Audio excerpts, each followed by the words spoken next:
Hey, it's Angelo Caruso. I help teams perform better, and I help them by helping the leaders understand what's happening within the team dynamics.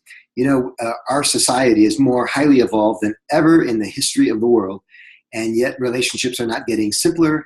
In many cases, they're getting more and more complicated. Well, I'm going to share an axiom with you, a little simple truth that will help you understand why relationships work the way they do, why you have trouble understanding them sometimes. And this axiom will run counter to almost everything you believe about how relationships work. Now, this will be true whether we're talking about business relationships or personal relationships. And here's how it works. In most relationships, the weaker of the two people controls the relationship. I'll give you two examples.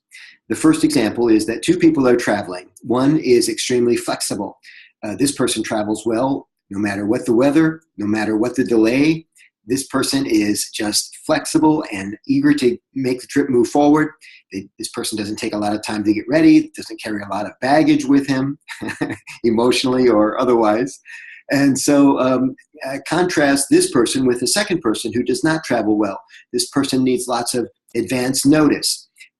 Little adjustments in the traffic or the weather are enough to tip this person into fits of anger and discomfort. So you can see the differences between the two people. Now here's the question. What happens to the speed of the trip when these two people travel together? And the answer is the trip slows down when the person who is not flexible is on the trip. That's example number one.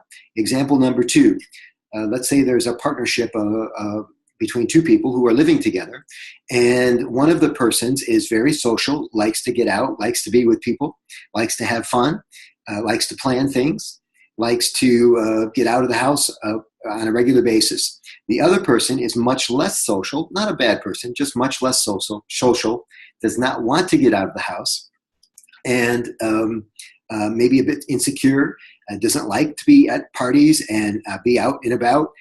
What do we do on Saturday night? We stay home.